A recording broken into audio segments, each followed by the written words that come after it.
Assalamualaikum warahmatullahi wabarakatuh. Nama saya Sadrina Alifa Enggarwangi dari kelas 10 MIPA SKS, dan pada kesempatan kali ini saya akan mempresentasikan tentang hukum gravitasi Newton. Hukum gravitasi Newton sendiri ditemukan oleh Isaac Newton yang terinspirasi tentang hukum gravitasi saat sebutir buah apel yang jatuh dari pohon menjatuhi dirinya. Saat itu, ia bertanya-tanya mengapa buah apel tersebut jatuh ke bawah. Hukum gravitasi Newton sendiri menyatakan bahwa gaya gravitasi antara dua benda merupakan gaya tarik-menarik antara dua benda yang besarnya berbanding lurus dengan massa masing-masing benda dan berbanding terbalik dengan kuadrat jarak kedua benda tersebut.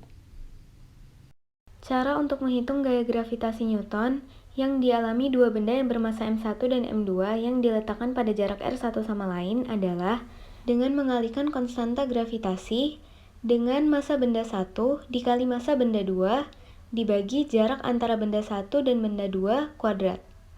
Sedangkan jika benda yang ingin ditentukan besar gaya gravitasinya lebih dari 2, maka untuk mencari gaya gravitasi resultan, kita dapat mengakarkan gaya gravitasi antara benda 1 dan benda 2 kuadrat ditambah gaya gravitasi antara benda 1 dan benda 3 kuadrat ditambah gaya gravitasi antara benda 1 dan benda 2 dikali gaya gravitasi antara benda 1 dan benda 3 dikali kosinus sudut yang dibentuk oleh benda 1, 2 dan benda 1, 3. Dimanapun di permukaan bumi, baik di Indonesia maupun di negara-negara lain, semuanya gaya gravitasinya selalu mengarah ke pusat bumi. Gaya gravitasi bumi juga mempengaruhi benda-benda yang berada di permukaan maupun di dekatnya, termasuk bulan. Bulan memberikan gaya pada bumi, dan bumi memberikan gaya pada bulan. Jika massa bulan diperbesar menjadi 2 kalinya, maka gayanya juga akan menjadi 2 kali lebih besar daripada gaya yang tadi.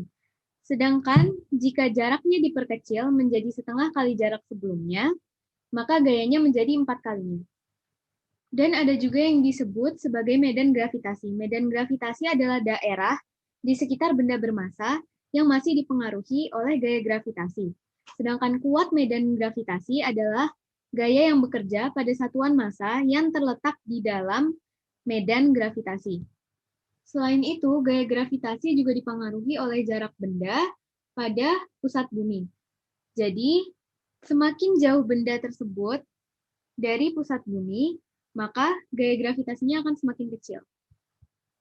Untuk menghitung kuat medan gravitasi atau percepatan gravitasi sendiri adalah dengan mengalihkan konstanta bumi dengan massa bumi per jarak benda ke pusat bumi pangkat 2.